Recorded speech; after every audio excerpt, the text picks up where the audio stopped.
great for the Mets right now. It's not great at all. It's good for the Yankees, not the Mets. And Javi Baez, not quite from Wyoming, goes from Chicago and Cubs, which is a fan base that, you're going to get acclimated to dealing with all those different types of things. And he has not handled, I would say, what comes with the territory of New York fans very well. And we know about the whole thumbs down thing. I think that doesn't really need to be rehashed, but I'll just briefly talk about the context of that for those who may have been living under a rock for the last week. But basically, Mets have been understandably getting booed. Javi Baez and Lindor have understandably been getting booed because they have been bad and the Mets have been bad. And fans pay a lot of money to go watch them play. And they made a lot of promises and they have not lived up to those promises. Their reaction to getting booed was then to, in their own words, boo the fans back. What are your thoughts on that? And we're going to go beyond just what your thoughts are on that, but I kind of just want to leave the floor to you here. Yeah, well, it's an awful, horrible situation all the way around. You look at Baez coming from Chicago. Chicago has a rabid fan base. And basically, if you put on a Cubs uniform, you're pretty much adored and loved. I don't think, performance aside, regardless of what you do, they just love their baseball team. They love their players. New York, on the other hand, yes, they love their players, they love their teams, but you better be doing pretty well because they will let you know when you're not doing well. When you stink, they're going to let you know you stink, and that's part of the territory that goes with it. So if you don't want to get booed and you don't want the fans against you, you got to play better. That's all there is to it. So for Baez and Lindor to do what they did, they gave the thumbs down to the fans after being booed. They do something great, scored a run, and they do this to the fans. What do you think that's going to do? You think they're like, oh, yeah, you got us now. You're right. We're going to start being nice to you. No, or even that is going to stoke the fire even more because New Yorkers do not forget and they do not forgive when you do something like that. That guy will get booed in New York for the rest of his baseball career, maybe even his life. Even if he breaks, what if he goes off? Even if he goes off, there's always going to be that they're going to be waiting for you to screw up just so they can do it again. I guarantee you, because the Mets are so far from winning a World Series right now. They're so far from going to the playoffs right now that this team is going to toil for quite some time. And Javi Baez better be the most model citizen ever and be an all-star from here on out, or else he's going to hear those boo birds every single time he takes the field. That's just the way it is in New York, especially when you do something like that to spite the fans. And I just didn't get that. I also didn't get having his kid in the press conference afterwards when they're never going to be asking tough questions. I don't know if maybe he thought that they would ask less tough questions because his child is sitting right there. But I'm sorry, but that's your workplace. A kid has no business in any post-game interview whatsoever. Maybe okay on the field after winning a championship and everyone's happy. But after something like that happens, to have your child in there, I was totally against that as well. It was almost like a safety blanket, right? Like, right. So they're going to be softer on me now because my child is sitting right here, and I'm going to hopefully get less of a response because my child is sitting right here. But no, I thought that was a poor decision to have the kid in there. And you know what? He should own up to what he did, and these fans are going to let him know, and they're going to let him have it for a long time. So you never brought Griff or Tucker or Sierra into the press conference? No. I mean, Sierra was the cutest kid ever. I probably could have won over a lot of hearts if I did that, but I wouldn't put her through that. But you know what? If I'm playing poorly and my team's playing poorly and I get booed, I deserve it. I am paid to play the game of baseball is up to my capabilities as well as I can. And if I'm going through a horrible stretch, the fans, we're entertainers. The fans they don't have the right to say whatever they want to me, but I expect a negative reaction sometimes when I go out there, and I'm not holding it against them. Fans are fans, and they're going to be passionate about the game. They're going to be maybe a few $7 beers deep and want to do whatever and boo. Hey, when I start playing better, I hope they cheer for me. Exactly. And that's the thing is Lindor ends up scoring from first in that next game. The Marlins found a very impressive way to blow that one. They were up, I believe it was 5-1 with one out in the ninth inning and lost. Lindor came all the way around from first to score on a routine base hit into left, which I just wrote a whole thing about this, just putting all my thoughts out there because it was really frustrating. But the Marlins had a catcher in left. Like they legitimately had their starting catcher in left. And unfortunately, he bobbled it. And that's where Baez comes in. And that's where Baez is valuable. He was on first. He was motoring. He knew there was a catcher in left. And he scored on that thing after he bobbled it. Like that's what you do. That's how you win the fans back. You hustle. You do all of those little things. And that's what Baez is known for. Yeah, he's going to strike out, but he's going to make the big plays. He's going to take that extra base. The one play that sticks in my mind that makes me want to like him more is when he ran back towards home. Do you know what I'm talking about against the Oh yeah. Pirates? Like who puts that much effort? Most of the time, these guys put their arms up. They're like, tag me. He does all of that. Looked like the most exhausting play in baseball history. And he created something for his team. Like that's a likable player. But where he digressed from that, I think personally, my take on it is you kind of touched on it. In Chicago, you're revered. You don't deal with the adversity. You don't deal with the fans turning on you as much. And I think he was a little bit spoiled. He gets here, he gets a few boo birds, and he can't handle it. Giancarlo Stanton went 0 for 5 in his debut with the Yankees with 3 Ks, and they booed him in his freaking debut. Did Stanton pout, cry, and do anything after that? No. He got back on the field, and he started a little shaky. He's having his best year as a Yankee right now, and he's a big reason of why they are where they are. And he's been getting plenty of flack in the press, and you don't see a word from Stanton. So that's something to me. Some people can't handle New York. And what's crazy now is people assumed, oh, the Mets are just going to extend Lindor. Extend Baez because of Lindor. But now, I don't know if that happens. Do you think that this pretty much puts an end to any extension opportunity, or at the end of the day, is this just background noise? Oh no, it's not background noise. I think it's a legitimate concern for the Mets front office when they see a guy like Baez that emotional about how the fans are going to react to him on the field. That, like I said, that's going to keep happening in New York. They are never going to let that down. When you're playing poorly as a team or as a player, they're going to let you know it. And if he can't handle it, if you can't handle the heat, you got to get out of the kitchen. And he doesn't belong in New York if he can't handle that.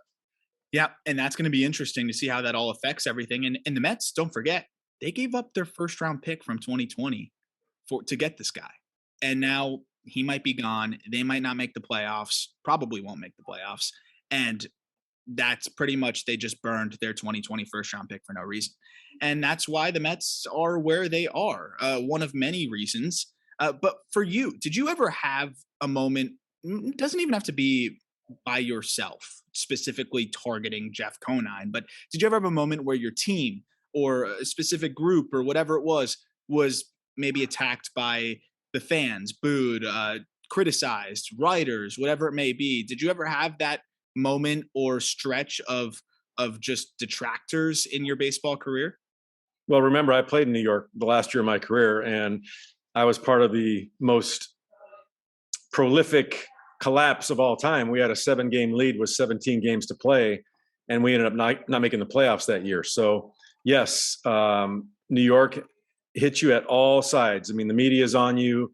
They really aren't the most positive of a group of people as far as covering their sports team, especially when you're going south. And the fans were against us. They were booing us at the same time. So it's a difficult environment to play, and you really have to. It takes a special guy to be able to block all that out. When you succeed in New York, I mean, you look at a guy that I played with, David Wright. This guy was a master at just blocking out the noise and performing on the field. And unfortunately for him, the injuries just overtook his career. Like you said in a prior episode, that you would have loved to see this guy just finish out his career at the New York Mets, because we're talking about a potential Hall of Fame type guy that was on that kind of track, and just a likable guy that played his butt off every single time he went on the field. And the New York fans love that. Like you said, I mean, I went to Philadelphia at the end of the 2006 season, and I had texts and phone calls, not really texts because we didn't have texting phones back then, but I got phone calls from a lot of players that had played in Philly, and they said, "Oh man, you're going to hate it. Those fans there are awful. They're just, they're brutal on their hometown players." And I'm like, all right, I'll see what happens. And so I got a friend that lives in Philadelphia, and I remember like the first or second night I'm there, and there's a guy on third base. And actually I played right field the first night I'm in town, and routine ground ball to third base. And my job as a right fielder when there's ground ball to first base is do what? I go back up the throw at first base. So I run over there to back up the throw and out, no problem. They throw the ball around. So I peel off and I go back to my position. And all of a sudden I hear all this clapping. And I was like, I don't know if something happened. I looked around, I look up, and they're all like standing up, looking at me. That away, Conine, way to hustle, Conine. No And they're way. clapping for me by just, they said, the guy before me, he never did that. They got so used to him just standing put in right field. He never backed up any bases. I just did my job. I went over there and backed up a base. I ran back. They said, that way to hustle. And I'm like, oh, all right. So later that game, I got a guy on third base and I ended up popping it up. I didn't get my job done. I'm supposed to hit a sac fly there or a ground ball, whatever, to get that guy in. And I'm livid. So I take my bat and I slam it into the ground and I run to first base and I peel off and I'm like, all right, they're going to let me have it on this one. And I'm about to go in the dugout and some guy yells, that away, Conan, get him next time. You're all right. And I'm like, what the heck's going on here? I thought, I was going to get roasted, the first time I make it out where I'm supposed to. And my buddy, I talked to him the next day. He was at that game that night. And he goes, that's why they're going to love you here. I'm like, what do you mean? He goes, you care. For one, you care. And two, you play the game hard. You play it right. That's all they want. They respect that. So, I think it's like that in New York as well. You play the game hard. You play the game right. You show that you care and you care about winning, and the fans will treat you as such. I really do believe in that too. And that's why I feel like a lot of it is in your control. Obviously, if you're hitting a buck 80, at some point, no matter how hard you hustle, they're going to turn on you. But Absolutely. I think it mitigates a lot of the ups and downs as if you always are hustling. And you don't see guys backing up throws to first base very often now. I would say more so never than when they do.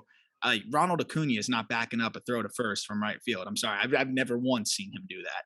So that's just not the nature of the game today. But that also shows too. Yeah, they're more harsh, but these are some of the best baseball fans in terms of just knowing the game.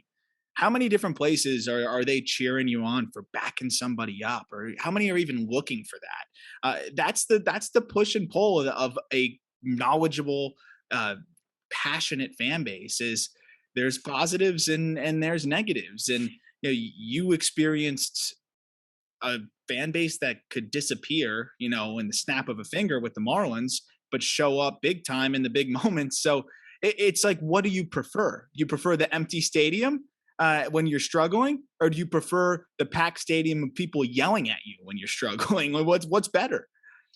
Well, like I said earlier, we're entertainers and we're athletes, and we want to play in front of people. Our home crowd. There's nothing like being in front of a packed house in your home stadium. That's what we live for. So I would much rather be in front of 40,000 people, regardless. I mean, if I'm struggling, they boo me. Hey, that's the nature of the game. I understand that. But I also want them cheering for me when I'm doing well. And you feed off that kind of energy. You feed on that excitement that a packed stadium, because they're going to boo the other team. They're going to be all over the other team all the time. And that just fuels the fire. That fuels that stokes that competitive balance or that competitive spirit in you. So I would much rather play in front of a full packed house, regardless of their reaction to me, than an empty stadium. Last thing I'll say on the Mets situation here. Javi Baez was the guy that Francisco Lindor wanted. That's why they went and got him. They have the Puerto Rican connection. They're great friends, and that makes sense. But Francisco Lindor was kind of in this whole thing with him. And it's almost like when you have your best friend in class and you're not going to pay attention at all because your best friend's sitting next to you in class and you're not going to be productive. It seems like they're in cahoots on this, right? Like this was something that they probably talked about in the clubhouse. They were like, hey, why don't we do this next time we go out there? And when you think about it from that perspective, Baez will be gone. Lindor's got like 10 more years, another decade here. And right now, no one's taking that damn contract on. I can promise you that. No one wants that deal. And that's pretty terrifying 6 months into it that nobody would touch that thing. How much of this is a Lindor problem with the Javi Baez situation? And do you think that it was something that almost was like brought out because his friend came along and kind of made him more comfortable to go out and do something instead of doing it on his own? And I was also shocked to see Kevin Pillar get in on this too. Kevin Pillar is hitting like 210. Yeah, it doesn't do anybody any good, especially in the first year of a long-term deal, a mega long-term deal. Lindor, listen, New York, they want you to win. They want you to succeed. They want you to be a good player. They want you to be a stand-up guy to the media. They love all that stuff. When you're a subpar performer with a multi, it's a blue collar town. I think the Mets fans are that blue collar type fan base that they want to see a guy play his ass off every single night, regardless of how much he's making. But if you're making what Lindor is going to be making over the next 10 years, they want exceptional performance out of that position and that kind of money. So to kind of throw egg in the face of a fan base that is basically paying your salary, that's a rough road ahead for Lindor. I do agree that they had talked about this. Baez and him were talked about this and said, I can't believe these fans and they're, the way they're treating us, blah blah blah. Hey, like I said, they don't necessarily have the right to do that. And some of the things that when it gets into more personal stuff with personal attacks on your family or that's spewing racial stuff, that takes it to another level. But to be able to cheer or boo for your team, that's 100% fine. And if you're playing poorly in New York, they're going to boo you. That's all there is to it. And Lindor should have known that before he signed and expected that when he doesn't perform that he's going to get booed. And it's going to be a long, long decade if he continues down this path.